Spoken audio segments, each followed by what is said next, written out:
कुर्बानी का जानवर ज़बह करना है, अफजल तरीन सबसे बढ़ के सवाब ये पहले दिन का है। कुछ लोग समझते हैं पहले दिन छोड़ दें, दूसरा छोड़ दें, बच्चे खेल रहे हैं, तीसरे दिन ज़बह करेंगे। बाबा तीसरे दिन भी जायज़ है, मगरिब की अजान से पहले पहले तक, गुरूब आफ्ताब से तीसरे ईद तक पहले पहले तक आप ज़बह कर सकते हैं। लेकिन हुज़ूर पाक फरमाते हैं अन्नहरु सलासत अय्याम, हज़रत अलीजुल मुर्तज़ा की रिवायत है, फरमाया कुर्बानी के 3 दिन हैं, व अफ़ज़लुहा यौमुन नहर, इनमें सबसे ज़्यादा सवाब पहले दिन का है। और इस पर एक बात पहले दिन पर मैं मजीद भी अर्ज करूं, एक बंदे आजकल लोग क्या करते हैं, बाहर मुल्क में रहने वाले वहां कुर्बानी का जानवर किसी वजह से न खरीद सके, उनने हमारे मुल्कों में भेज दिया पैसा, भाई आप खरीदें, मेरी तरफ से कुर्बानी ज़बह कर दें। बिल्कुल जायज़ है, लेकिन 2 बातों का एहतमाम करना पड़ेगा। पहली बात यह है, जब आपने जानवर खरीद लिया है, उसके साथ मामलात तय हैं, अब जानवर आ गया, ख्याल करना जब उनकी ईद है, अभी तुम्हारी ईद नहीं है, जानवर ज़बह न करना, ये न कहना बाबा जिसका जानवर ज़बह कर रहा हो वो तो ईद मना रहा है, हमारे यहाँ नहीं है तो क्या हुआ। जी नहीं, जानवर की कुर्बानी के जायज़ होने के लिए ये शर्त है कि जानवर भी ईद के दिन में हो, और जिसकी कुर्बानी की जा रही है साहिब कुर्बानी भी ईद के अय्याम में हो। ये न हो जानवर तो ईद के दिन में था, वो बंदा ईद में नहीं है, या वो बंदा ईद के दिन में है, जानवर को ईद के दिन में ज़बह नहीं किया, ये कुर्बानी नहीं होगी। बेहतर ये है हमारे यहाँ एक दिन बाद ईद है, वहां एक दिन पहले है, हम उनकी कुर्बानी अपने पहले दिन में करेंगे, उनका दूसरा दिन शुमार होगा। कहीं ये ना हो आपने बाहर वालों की कुर्बानी पाकिस्तान के हिसाब से तीसरे दिन में की तो उनकी ईद तो नहीं होनी, वो तो चौथे दिन में है, उनकी कुर्बानी ज़ाया हो जाएगी। इसलिए यहां भी तवज्जो रखें। और इसके साथ एक बात ये भी समझें, ये जानवर हैं, आपके रेसलर नहीं हैं, कोई आपके पहलवान नहीं है, आपने उन्हें लड़ाना दौड़ाना भगाना नहीं है, बच्चों के हाथ में दिया अजी भागना शुरू हो गए, अजी टक्कर मारी, ये हो गया, ओ उसका बाजू टूटा, उसके टांग टूटी, दुम कट गई, सींग जड़ से निकल आया, दांत टूट गया, चमड़ा उधड़ गया। अब एक एक काल, एक एक मसला, एक एक आलम के पास जाना, ओ बाबा अच्छा था, दौड़ाते नहीं, बेहतर था, हिफाजत में रखते, उसको पाल पोस के बड़ा करते, वो तेरे लिए आखिरत में सिफारिश का जरिया बना है। इसीलिए उसको ऐबदार नहीं होना चाहिए, बेऐब जानवर ज़बह करें। हमारे उलमा फरमाते हैं बेहतर जानवर होगा तुम्हें अपने पीठ पर बिठा के पुल सरात से दौड़ा के ले जाएगा।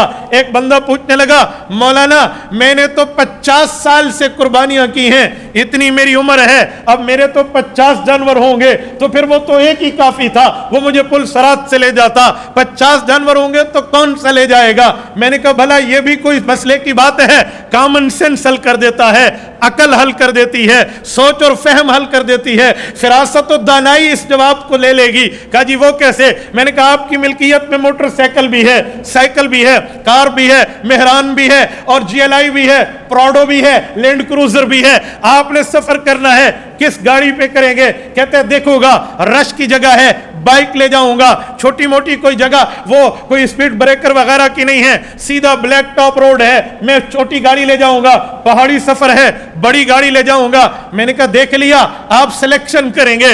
अब तूने 50 कुर्बानियां कर दी, रब्बुल इज्जत को पता है, अल्लाह ने गोया तुम्हारे लिए स्कैनर मशीन लगाई हुई है, किस कुर्बानी में तेरा इखलास कितना था, किस कुर्बानी में लिल्लाहियत कितनी थी, किस कुर्बानी में अल्लाह की रजा कितनी थी, और किस कुर्बानी में तेरी नीयत ये थी कि मैं लोगों को खुश करूं, मैं लोगों में बताऊं अजी मैंने बड़ी कुर्बानी की है। अगर आपका इखलास नहीं था कुर्बानी जाया, इखलास था तो कुर्बानी अच्छी से अच्छी बन गई, जो अच्छी से अच्छी सवारी होगी तुझे अच्छी तरह पे लेकर जाएगी।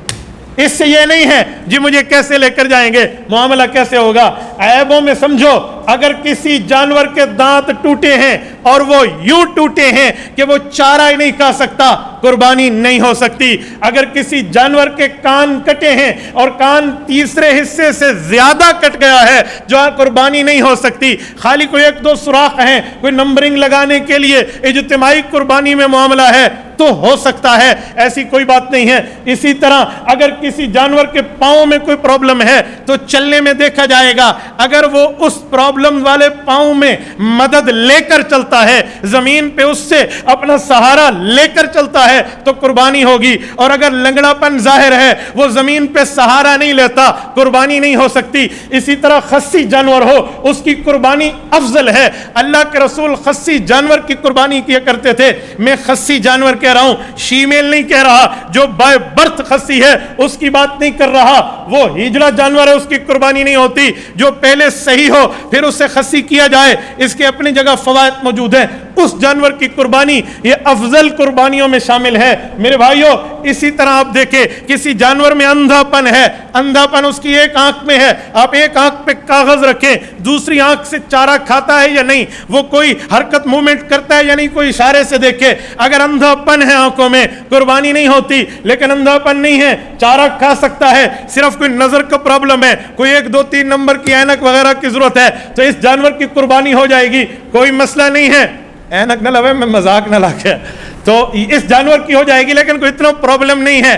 اسی طرح ان معاملات کو آپ نے دیکھ کے چلنا ہے کہ کہیں ایسا نہ ہو میں ایسا جانور خرید لاؤں کہ اس کے اندر عیب ہو. سینگ ہوتے ہیں, سینگوں میں مسئلہ سمجھیں, سینگ بڑے بڑے ہیں, کہیں اس کو ٹکر لگی ہے, سینگ ٹوٹ گئے ہیں, تو دیکھا جائے گا جڑ سے ٹوٹا ہے تو قربانی گئی, نہیں ہو سکتا. ہاں خول اتر گیا ہے, جڑ کا سینگ موجود ہے, قربانی ہو سکتی ہے. اسی طرح دم کٹ گئی ہے, دم کٹنے میں 2 باتیں ذہن میں رکھنا, دم کا حساب لگاؤ, تیسرا حصہ کٹا قربانی ہو جائے گی, تیسرے سے زیادہ دم کٹ گئی 1/3 سے زیادہ قربانی نہیں ہوگی. لیکن دم کا حساب لگانا, دم میں 2 چیزیں ہوتی ہیں, ایک گوشت ہے وہ دم کہلاتی ہے, ایک دم کے بال ہیں وہ دم نہیں کہلاتی. آپ نے پوری دم کا حساب نہیں لگانا, گوشت کا حصہ اور بالوں کا حصہ ملا کے اجی تیسرا نہیں کٹا, نہیں, اس کے دم کا حصہ, بال اس میں شامل نہیں ہے. اگر دم کے حصے میں کوئی تیسرا حصہ کٹ گیا ہے تو پھر تو قربانی ہوتی ہے, اس سے زائد ہے قربانی نہیں ہوتی. تھنوں کا مسئلہ سمجھیں, بعض اوقات اس کے تھن میں کوئی خرابی ہے, دودھ نہیں دیتا, دیکھا جائے گا اس جانور کے تھن 2 ہیں یہ تھن 4 ہیں. اگر تھن 2 ہیں, ایک تھن سے اس کا دودھ آ رہا ہے, ایک تھن سے نہیں آتا, اس کی کسی قسم کی قربانی نہیں ہوتی جیسے بکری وغیرہ ہے. اور اگر اس کے تھن 4 ہیں جیسے گائے اور بھینس وغیرہ ہے تو اس کا دیکھا جائے گا, اگر ایک تھن خراب ہے 3 سے دودھ آتا ہے تو قربانی ہوگی, اور اگر 2 کا معاملہ ہو گیا ہے قربانی نہیں ہوگی. میرے دوستو, یہ ماہرین شریعت نے اپنی مہارت سے قرآن اور حدیث سے نکلے ہوئے مسائل کو جمع کر کے آپ کی خدمت میں بطور جواب ذکر کیا ہے. یہاں اور بھی غلطیاں پائی جاتی ہیں, ہم جانور کا بے عیب ہونا دیکھتے ہیں, لیکن جو مال خرچ کیا جا رہا ہے وہ عیب دار ہو خیر ہے, وہ چوری کا ہو, وہ ڈکیٹی کا ہو, وہ حرام مال ہو, وہ سود کا مال ہو, وہ کسی اور غلط کام میں ہے, حصے میں شریک کر لیتے ہیں. یاد رکھیں اگر ایک کا مال حرام ہوا, ایک کی نیت غلط ہوئی, ایک کا مال غلط پیسوں سے کمایا ہوا اور وہ حصہ دار بن گیا, سب کے حصوں کو لے ڈوبے گا, سب میں سے کسی کی قربانی نہیں ہوگی. یہ یاد رکھیں. ایک بندہ مجھے کہنے لگا مولانا میرے پیسے تو حلال کے ہیں, اس کی قربانی نہیں ہوگی جس کے حرام کے ہیں. میں نے کہا جی نہیں, گردن ایک ہے, تو ایک روح میں شامل ہے, ایک قربانی میں ہے. یہ تو احسان ہے میرے پاک پیغمبر صلی اللہ علیہ وسلم کا جنہوں نے تجھے گائے میں 7 حصے دے دیے ہیں, ورنہ عقل تو کہتی تھی گردن ایک ہے تو حصہ ایک ہونا چاہیے. حضور پاک کا احسان مان, رسول اللہ نے حصے اس کے 7 بتائے ہیں, مسئلہ وہیں سے 7 حصے ہیں, ان میں سے کسی ایک کی نیت خراب ہوئی, جی مجھے تو صرف گوشت چاہیے, اللہ کی رضا نہیں چاہیے. مسلمان یہ نیت کرتا نہیں ہے, لیکن اگر کسی نے بھولے سے یہی نیت کر لی قربانی سب کی ضائع ہو جائے گی. اسی لیے اس پر بھی احتیاط رکھا کریں.